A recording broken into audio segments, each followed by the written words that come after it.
From the UNC School of Journalism and Mass Communication, covering Carolina in HD, this is Carolina Week. In June, the U.S. Supreme Court legalized same-sex marriage nationwide, giving same-sex couples a historic victory. Now the focus is on their families and the unconventional ways they have children. We followed one couple through several emotional weeks as they waited for the birth of their first daughter. He's ready for it. Baby Avery Grace came into the world on October 9th. Her parents, Mark and Jeff, had waited years for this day to come. We are just a family like anyone else. I mean, we've been together for 15 years now, married for 11 years, and we've reached a point in our life where we wanted to create our own family. These were actually from me, and those were actually from Jeff. To create their family, Mark and Jeff used embryos from an anonymous egg donor. The way we did it, we actually created an equal number of embryos. Half were created from me, half were created from Jeff. 5 days later, doctors transferred 2 fertilized eggs called blastocysts into the womb of another woman. Just see it in their eyes so bad they want kids, That woman is Tammy Barnes. When you say like you're a carrier or you're a surrogate, people are like, oh, it's your egg. No, it's not my egg. Like, I'm just the incubator is what I say. Tammy was the gestational carrier and gave birth to Mark's and Jeff's baby. Tammy and her wife used a sperm donor to have their daughter, Maggie. People don't understand, but I just tell them, hey, like the whole reason I got into it is because we have a daughter who, from a donor, and so I wanted to kind of pay it forward. After 3 egg donors and 2 rounds of in vitro fertilization, baby Avery Grace was on the way. And at that point, we were successful. We were pregnant. 2 weeks before his daughter's birth, Mark couldn't believe he was about to become a father. 9 months has been positive overall. Just been more and more excited, and now the nerves start to kick in as you realize it's about to become reality. Baby Avery Grace weighed in at 6 pounds, 12 ounces, with 2 loving fathers. We checked in on Mark, Jeff, and baby Avery. Hey there, good, how are you? Come on in. 6 days after she was born. How does it feel? It's incredible. It was awesome. Finally parents? Finally parents. Well, everybody should be able to experience that first moment. When you first see your child for the very first time and hear that cry, that first cry, it's really emotional. Yeah. They say life with baby Avery is a dream come true. Yeah, first night 4.5 hours of nonstop crying, screaming, and us trying to figure out, what does she need? Tammy says she wants to be part of Avery's life as she grows up. I love Mark and Jeff, and there's like family to me. It's so nice. Tammy, the birth mother, is pumping breast milk for their daughter, and she plans to continue to be involved in Avery Grace's life. The U.S. Supreme Court legalized same-sex marriage nationwide earlier this year, but for those families and their children, the legal battles are far from over. Ben Smart joins us now. Ben, what are the legal hurdles? Well, CB, first-time parents know that having a baby can be stressful.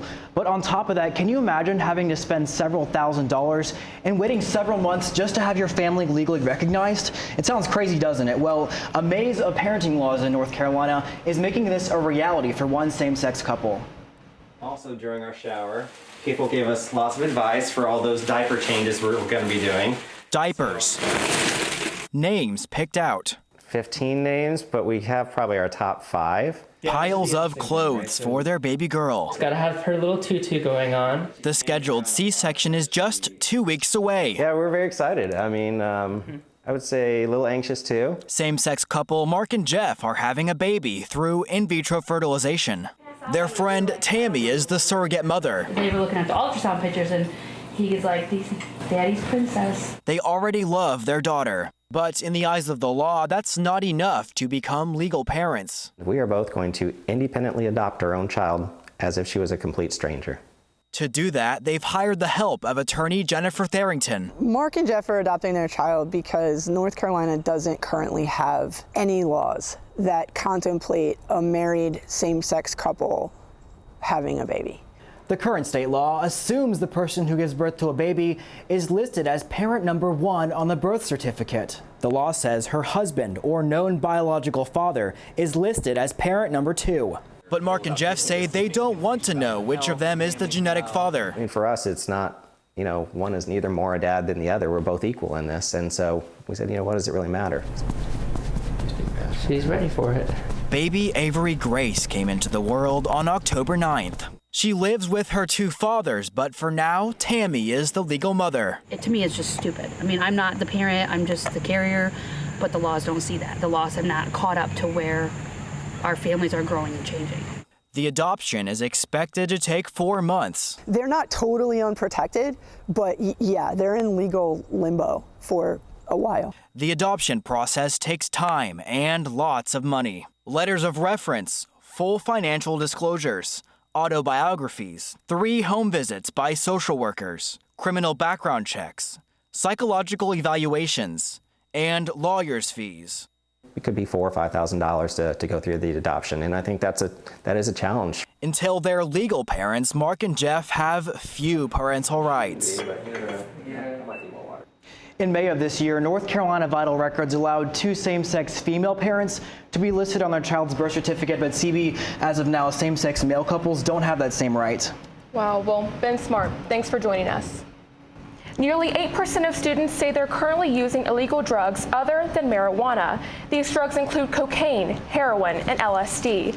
I sat down with one UNC student using cocaine to find out what motivates students to use these drugs. UNC students do the expected. They go to class, they socialize, and they study. It's this that might throw you off guard. Well, I started using cocaine probably around the beginning of my freshman year of college. We'll call this UNC student Kelly. His or her name and voice have been changed. As you heard, Kelly is using an illegal drug quite frequently. I would say maybe, at least, once a week, sometimes more, depending on how busy my schedule is, how often I go out with my friends, stuff like that. And once a week doesn't come cheap. For this single gram of cocaine, Kelly spent $60. And despite the price tag, Kelly continues to line up. And it's not just UNC students. In a 2014 survey by the National Institute of Drug Abuse, 11% of people ages 18 to 25 admitted to having used cocaine in their lifetimes. Psychiatrist Logan Grady specializes in addiction medicine and treatment. He says these habits are deadly. Cocaine can cause heart attacks or strokes or heart arrhythmias. A cocaine overdose can be fatal. Fatal.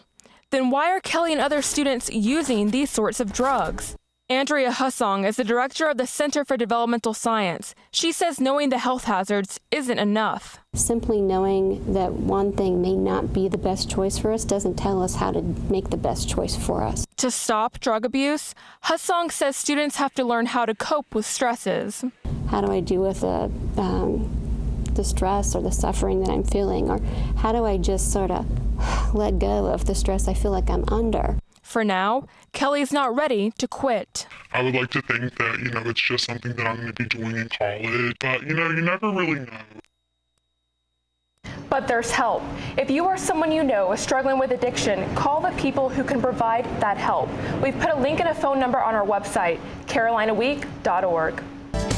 We do almost everything on our cell phones today, and for some students, this overuse can cause serious health problems. Maddie Gardner joins us live from the pit. Maddie, are you texting right now? Me, no, but take a look around campus and you'll see students walking, looking down, glued to their cell phones. What they probably don't know is this can have a lasting effect on their neck and spine. Watch this. Cameron Church is readjusting his neck just as his chiropractor would. He learned to do it himself after experiencing neck pain for more than a year. There'll be some days where you just can't do anything to fix it, and it's just going to be a pain in the neck. His doctor told him he had a severe case of text neck. Yes, you heard that correctly. It's a condition caused by looking down at his phone too much. There would be a natural backward curve to the neck like that. Dr. Ashley Owens sees at least one case of text neck every week. With text neck, all of that kind of straightens out, or in some cases actually turns the other way. Most people have a smartphone, something that they're doing. They're keeping their calendar on, they're searching the internet on, texting. And so you see it a little bit more prevalently, but also now we're seeing it in younger patients. Our heads weigh about 10 pounds when we're standing with our ears over our shoulders. But when we're looking down at our phones, roughly a 60-degree angle, our necks have to support this 60 pounds of pressure. Even experts like Dr. Owens get text neck. Just take a look at his x-rays. My neck kind of flattens out right in the center portion here, right in the middle part of the neck. Common, but easily prevented. If you have neck pain, try holding your phone up instead of looking down. When studying or looking at a computer, take a short break every hour to readjust your posture. You can also roll your neck and shoulders or try this stretch. Where you just kind of sit back and hold it, and you put your hands behind your head, but it just kind of looks like you have a whole bunch of chins. While it may look a little silly, it could do your neck a lot of good.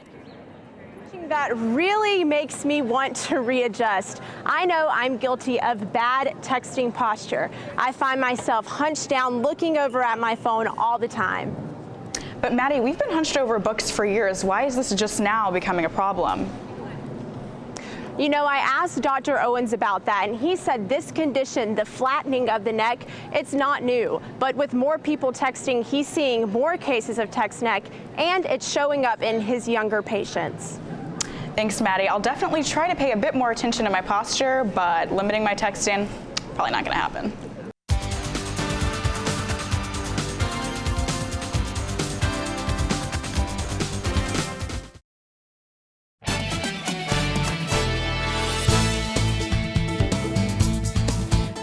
A new North Carolina law will keep minors out of the tanning beds, but not in the kind you sleep in. Mackenzie Bennett tells us more about tanning restrictions for teens.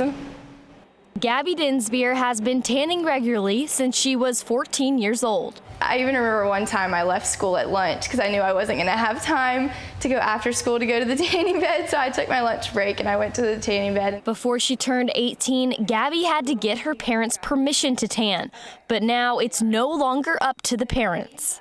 A new North Carolina law makes it illegal for anyone younger than 18 to go to tanning beds because of the risk of skin cancer, a risk all too familiar to one UNC student. I don't even remember what she said. All I heard was melanoma, and I was just like, what? Because I think that's also something that we think that like older people get. Emily Morgan got the call after visiting a dermatologist. She had been tanning for only a year, but a year of exposure left her with a permanent scar on her back. She says the new law will keep younger girls from falling into the same trap she did. You get good results, then you want to keep doing it, and it's just so dangerous. But Dinsbeer says she liked having the choice to tan when she was young. I still see a benefit to being tan. I think everyone looks, I think I look better tan. Despite the benefit of darker skin, Dinsbeer says she knows the dangers now that she's older. In Chapel Hill, I'm Mackenzie Bennett reporting. Only 2 of the 50 state senators voted against the new tanning law. They said they believe parents have the right to choose what their children can and can't do. A UNC student is starting a journey another Carolina student couldn't finish. Anik Joseph explains. Elena Polanco is a bright student with a big dream, a dream made possible only after one dream was cut short.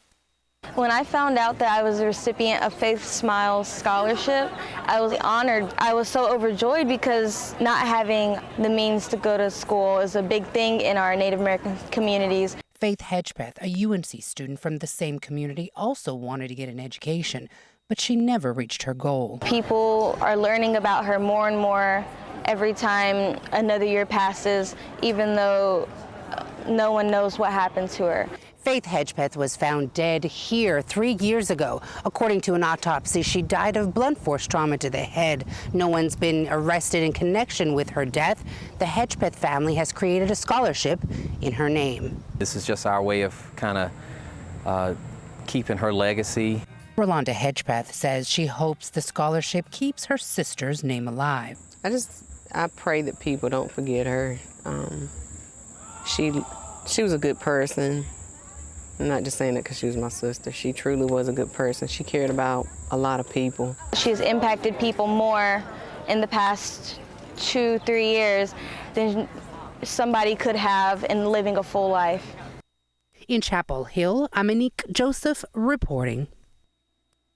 There's nearly $40,000 available to anyone who provides information leading to an arrest in the death of Faith Hedgepeth. The Cape Fear River is one of the largest in North Carolina. Its basin covers 27 counties, including Orange County, making it a vital resource to our state, as you could guess. Paris Alston takes us to the river to meet the man whose job it is to protect it. Kent Burdett knows a lot about water. A Wilmington native, he studied coastal geology in college and went to the Navy shortly after. These days, he's known as the Cape Fear River Keeper. My job is to be the voice of the Cape Fear River. The river can't go to a county commissioner meeting and speak up and say, hey, we really need to pass better zoning laws that help protect me. So I do that. Burdett is one of several river keepers sprinkled throughout North Carolina. His job is supported by the Cape Fear River Watch, an organization that protects and improves the river's water quality through education, advocacy, and action. The North Carolina General Assembly is passing laws that are extremely dangerous to the environment. Senator Valerie Foushee, a member of the Committee for Agriculture, Environment, and Natural Resources, issued the following statement. The legislature over the last 5 years or so has enacted legislation that has weakened our ability to protect both air and water resources. Burdett is big on educating people about the river by showing it to them. He says the river isn't just for him. The Cape Fear River is the people's river. The river doesn't belong to the state government. It doesn't belong to the federal government. It doesn't belong to corporations or counties. It belongs to the people of North Carolina. And that includes you. From the Cape Fear River in Wilmington, I'm Paris Alston reporting. There are also river keepers close to Chapel Hill, one for the Upper Neuse River in Raleigh and one for the Lower Haw River in Benham.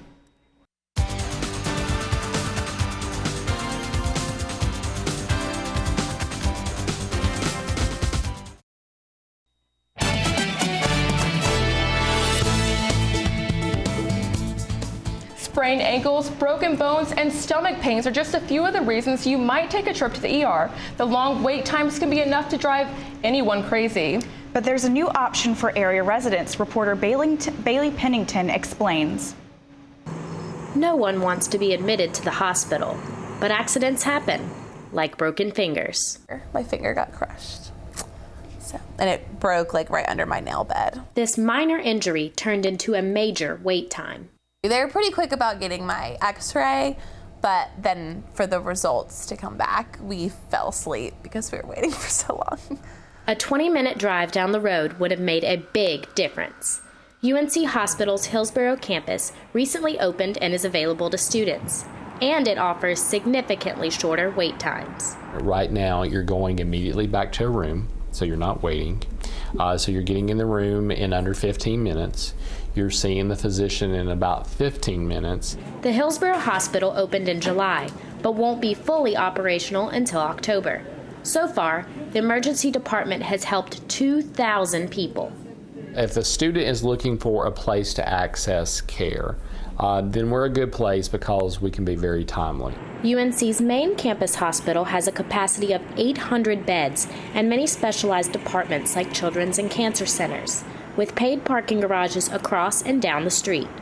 The Hillsborough campus has the same general facilities on a smaller scale, with free parking right at the door. If you've broken your finger or sprained your ankle, you're going to get in and out a lot faster here than at the main campus.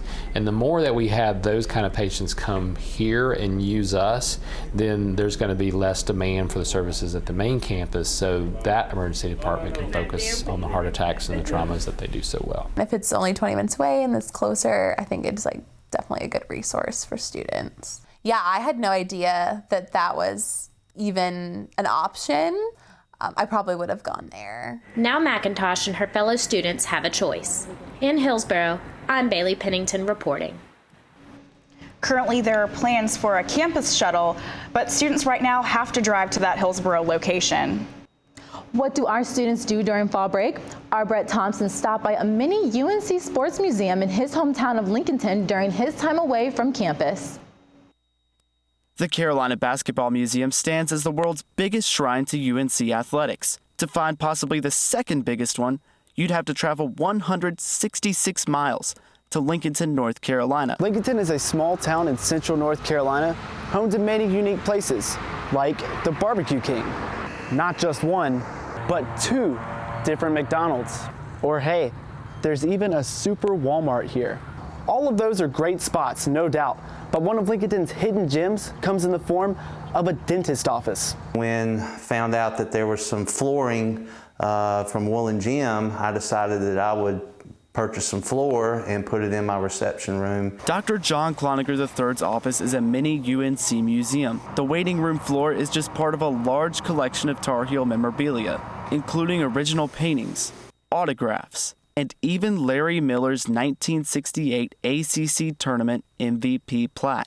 Patients love it. I wanted patients to just be able to look and just spend time just looking at some of the old Carolina history. Cloninger's office stands not only as a tribute to Carolina athletics, but as a testament to his dedication to a university so dear to him. You know, long time, hopefully I'll die in Kenan Stadium, you know, in section 127 row JJ. Maybe we beat Duke or something in the last field goal or something. So it would be a perfect day for me. It's clear that Dr. Cloninger is both a Tar Heel born and a Tar Heel bred, and that he plans to be a Tar Heel dead, just not anytime soon. In Lincolnton, I'm Brett Thompson reporting. In the weeks leading up to the holiday season, wine sales see almost a 67% increase. The wine industry makes over $1 billion impact on North Carolina's economy, and one nearby winery is fueling that trend. From these vines to these shelves, these vineyards hold the key ingredient to one North Carolina wine, muscadine grapes.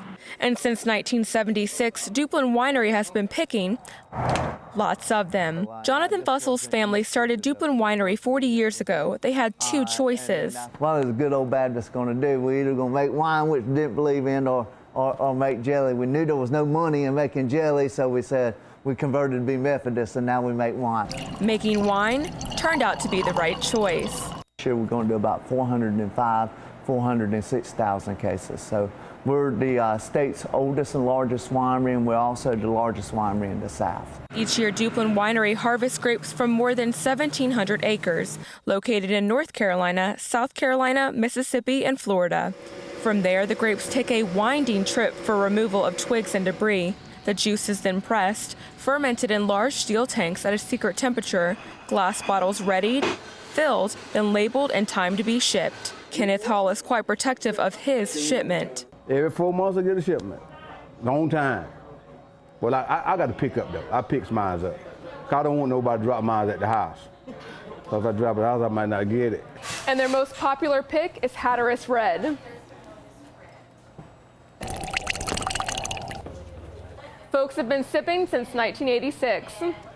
And those folks have helped Duplin create a retail store, a bar with wine tastings, numerous awards, wine tours, and between 42 and 45 annual flavors of wine.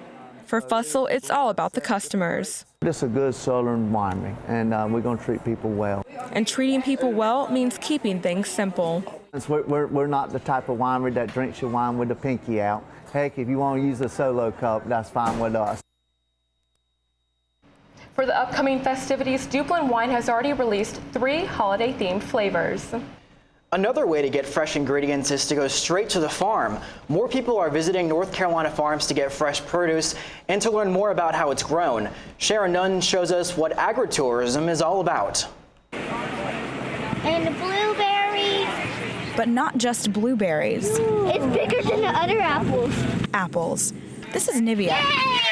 She's at Millstone Creek Orchards on a beautiful day. It's one of thousands of farms and businesses popping up all over the state as agritourism grows in popularity. Agritourism includes farm and vineyard tours, horseback rides, animal petting, hiking, fishing, and of course, pick-it-yourself shopping. I got a green apple. Green apples, just one of many items North Carolina farmers are using to improve their businesses. Over the last decade, more than half of North Carolina farmers said they've seen an increase in the number of visitors coming to their farms. Millstone Creek owner Beverly Mooney says her business is no stranger to the long lines. We have grown at a very quick rate, and our hardest challenge right now is to control my growth. Millstone started in 2001 when the first trees were planted by Mooney's father. He handled both the farming and the operations. He passed away earlier this year, and so now I'm taking over the operations side also and going to learn to farm. Over the past few years, the orchard has grown to having hay rides, apple picking. We got a lot of apples. And all the apple baked goods you could possibly imagine. People want to get reconnected with their food, absolutely, especially when there's a scare across the country. They want to know where their food is coming from. She says that's precisely why agritourism is growing. Apples to pick, pumpkins to pick, it doesn't get a lot better. And will continue to grow in the coming years, one pick at a time. In Chapel Hill, I'm Sharon Nunn reporting. And although winter is coming soon, many farmers like Mooney offer off-season events like storytelling and hay rides.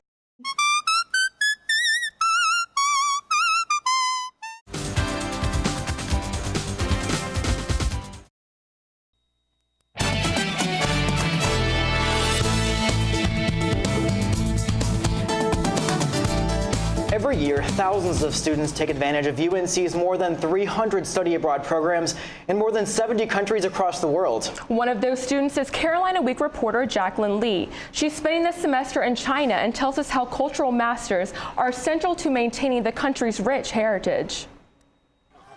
He Wenxing is looking for his musical instrument. After careful inspection, when I was a shepherd boy, I learned how to play the leaf from my father. Mastering the leaf is in his blood, a family tradition dating back more than 200 years. Leaf playing originated when horse caravans were the method of travel. Playing the leaf was a convenient way to kill time. But times have changed. There are 55 minority groups within China. Their traditions are slowly disappearing in the face of China's rapid development. Because of He's family tradition and his skills, the Chinese government officially titled him Cultural Master of the Leaf. Supported by the Chinese government, Zhao Jie documented cultural masters like He. They want to keep the tradition alive, so they decided to choose like a different cultural masters and actually make them become like the leader or the master who actually can teach the next generation. Masters range from dancers to music players. There are 30 to 40 masters in each of China's 23 provinces. The Chinese government pays for the cultural masters' schooling. In exchange, the cultural masters are encouraged to pass on their skills at schools like the one behind me. He tried to teach me a melody or two. It's not as easy as it looks. As if mastering the leaf wasn't hard enough, he knows how to play the dizi, the huluzi, and the juxing.